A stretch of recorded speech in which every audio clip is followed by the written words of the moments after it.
Uh-oh. Our blow-off valve popped off. Are you ready? Try it again. To show them what worked. Oh my god. Yeah.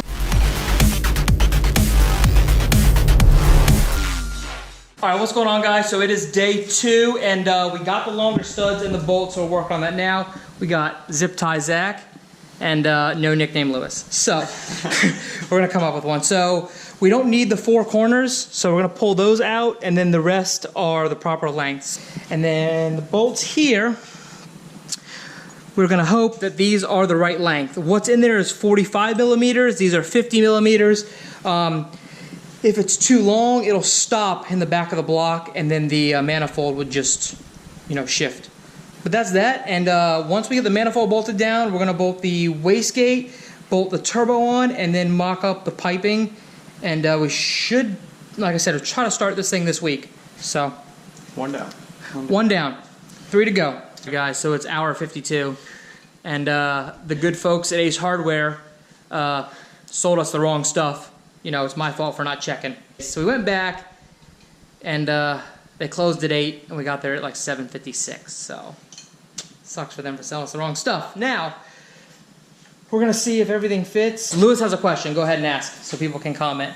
So for 10 to 14 grand, what do you guys think is the best car to build or buy around that range? Just the front. Right. So yeah. So right now Lewis has just a 4-cylinder Tacoma. That's just going to be a daily, no problem. But he wants to build, something nice, just nothing crazy, just full bolt-ons and a tune, 10 to 14 grand. Comment what you guys think. This came in. A lot of people. It's official now. It's official. They did guess right. It does stand for Sick Kart. Sick Kart. Oh hey. What you doing?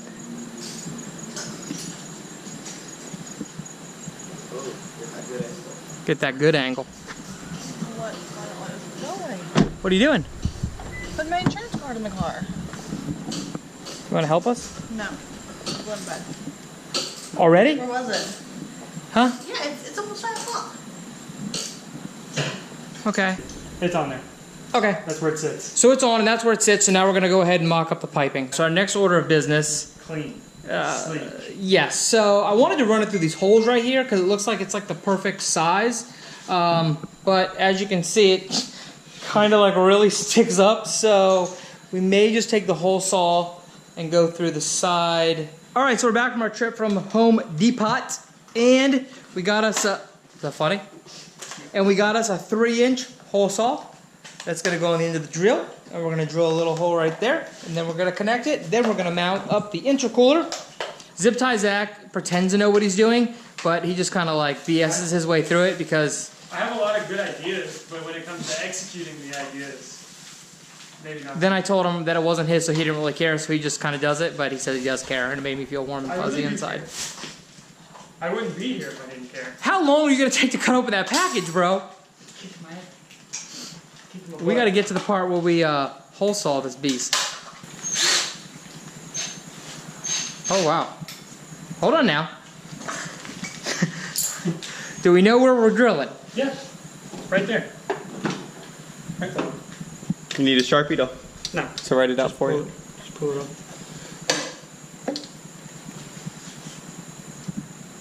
This is gonna go shockingly well. Are we ready? Ready.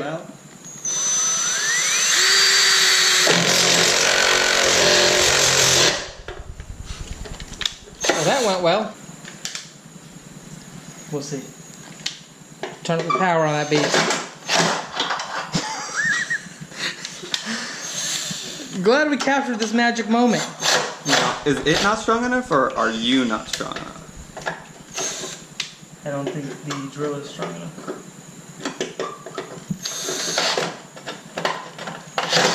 Oh my god. Okay, attempt number 2. Let's see if I did the drill correctly.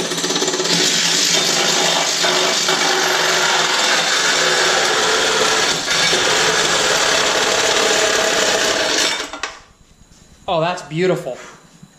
That is beautiful. Looks like it came like that factory. Factory. Mount that pipe. All right. So, throttle body.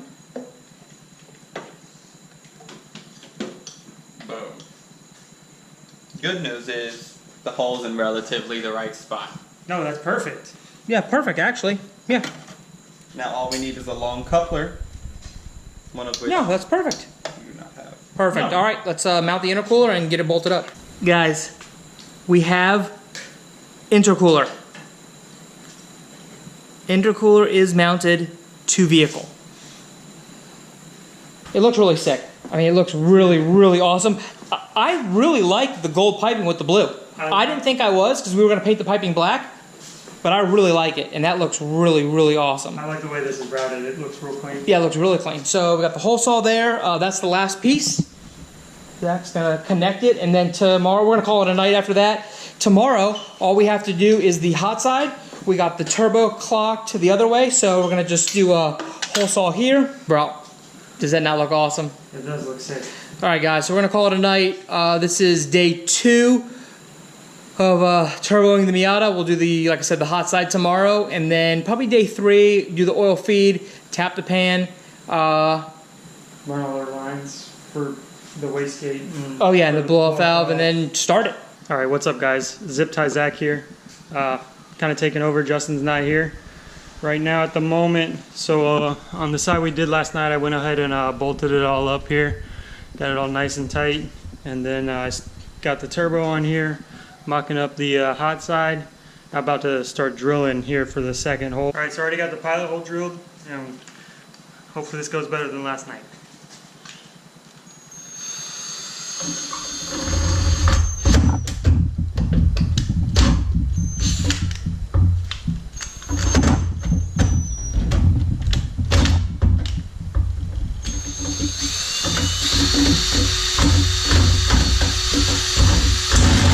Alright, so hot side hole is done. I'm going to take the Dremel and clean up the edges a little bit. And then we're going to see how the piping fits. Definitely a lot easier doing it the second time. Alright, well there it is.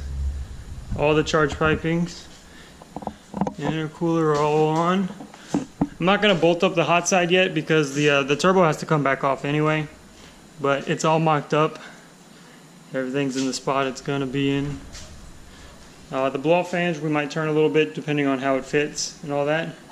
So now we wait for Justin to come with the car parts he just went and picked up. What's going on, guys? So it is night 3, and I gotta give a big shout out first. Got a couple shout outs. First, we're gonna start with Zip Tie Zach. So I had to run to grab a block-off plate for the EGR. It was about an hour away, and while we were gone, Zach showed up, and I forgot that you were coming this early. I didn't know.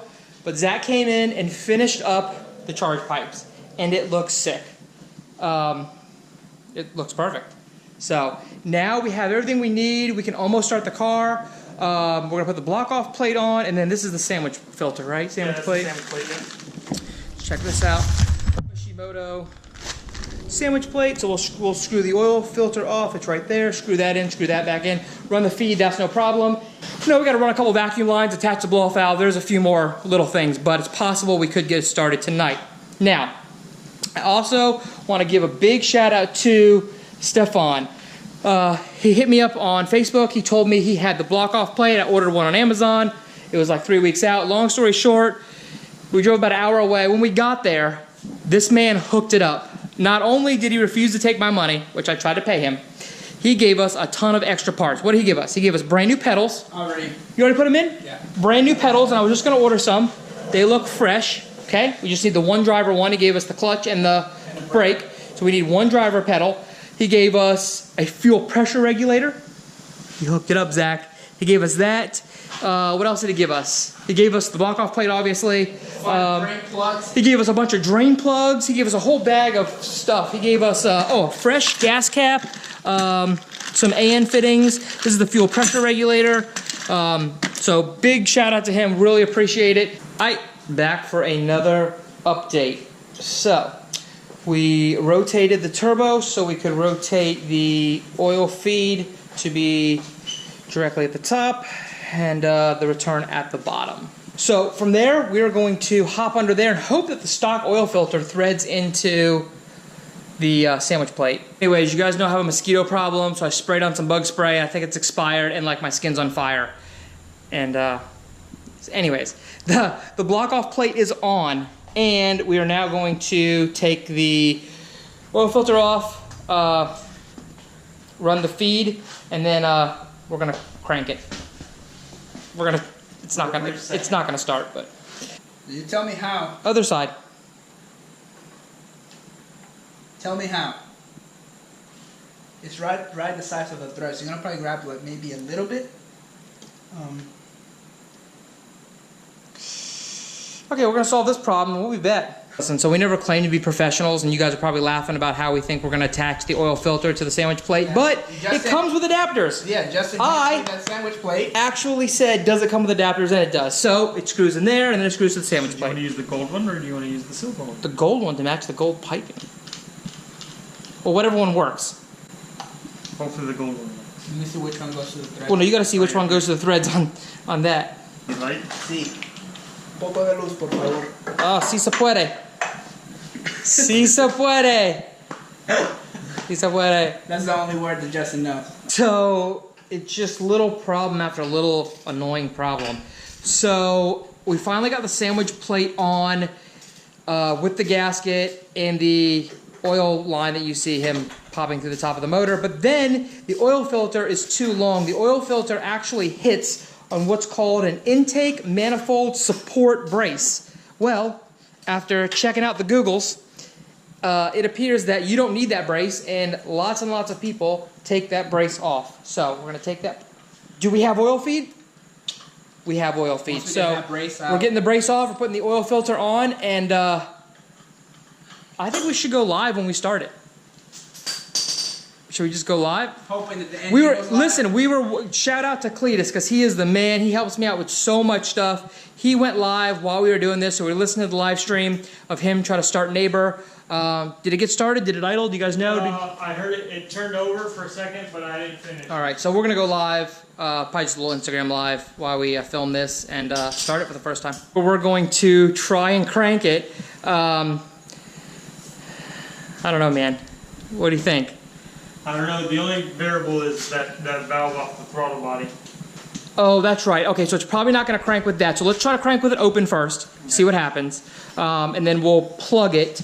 And then if it doesn't start plugged, then we know we have to plumb it back into the intake. You ready to turn it off really quick? Yeah, if anything I'll happens. Take my hand off the key. Yeah.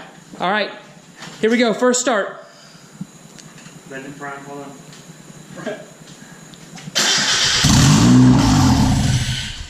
Immediately shut off? Yeah. Okay. So it's got to be that intake line. So Let me plug So- it. Super loud though. It's plugged with my so it's plugged with his finger. Let's try it again. It's sucking air from there. It's sucking. Okay, so it needs to be plumbed back into the intake. So what? Gosh, all that exhaust. You can feel it? I All can right. smell it. So what we're gonna do real quick is just throw on the old pipe really fast. It's in the bottom drawer down there, the left side. We're gonna plug in that just the bottom part that's got the bung on it, and just see if it'll crank back up real Open quick. turbo, no. All right, guys. So we're about to start the second time. If you didn't watch the first live stream, hey, Jenna's here. Jenna, listen, we love you, and I could not do this without Zip Tie Zach. And we're almost done. We're just really antsy. We want to start the car. So we tried to fire it up the first time, and it would not idle because there's a weird line that comes off the throttle body at the bottom. And if you plug it, it doesn't idle. If you leave it open, it doesn't idle. It's like got to be plumbed back into the intake, which is weird. So I don't know. So we're gonna figure that out, and we're gonna try to start it up a second time and hope for the best. This is definitely antsiness at just its being finest. antsy. It's all plumbed. That would definitely change. Yeah, no, that's definitely changing. We just want to see if it idles and cycle oil through the turbo. All right, Zach. Now, be ready to kill it at any moment. Alejandro, watch the drain. Uh-oh. Our blow valve popped off. Are you ready? Try it again.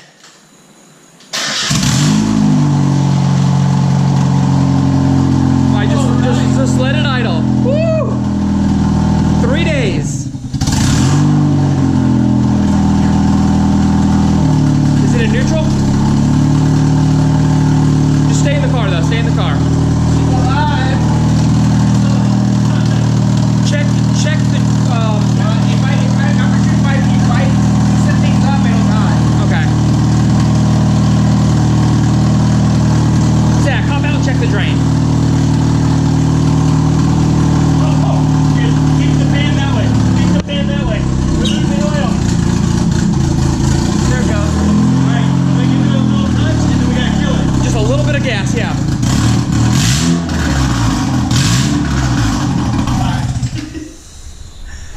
All right, well, we did it. 3 days. That's ridiculously loud. 3 days. Bro, that this- was crazy loud. There's so much oil on the ground. There's oil everywhere. Oh! We didn't have the drain or the oil pan in the right spot, so Hey, shine the light on here, bro. Just showing what worked. Oh my god.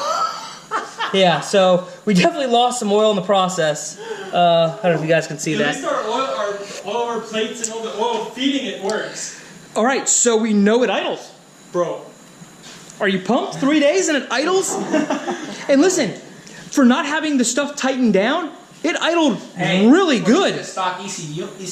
Stock It's still ECU. stock ECU. Listen, there's a map here with no filter connected. I mean, there's a lot going on for it to idle with 250,000 miles. Bro. And you gave it just a little bump, and I heard the whistle. Yeah, it's full. I heard the spool.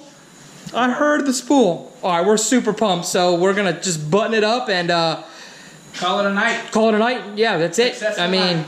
very successful. We'll run the return, and that's it. We're gonna do its first drive. All right, guys, so that's gonna wrap up part 2 of turboing the Miata. We worked on this car for 3 days from like 5 p.m. It's like 11 o'clock right now. And we're super proud, super excited. It idled with no problems at all. Thanks for watching. Be sure to like, comment, and subscribe.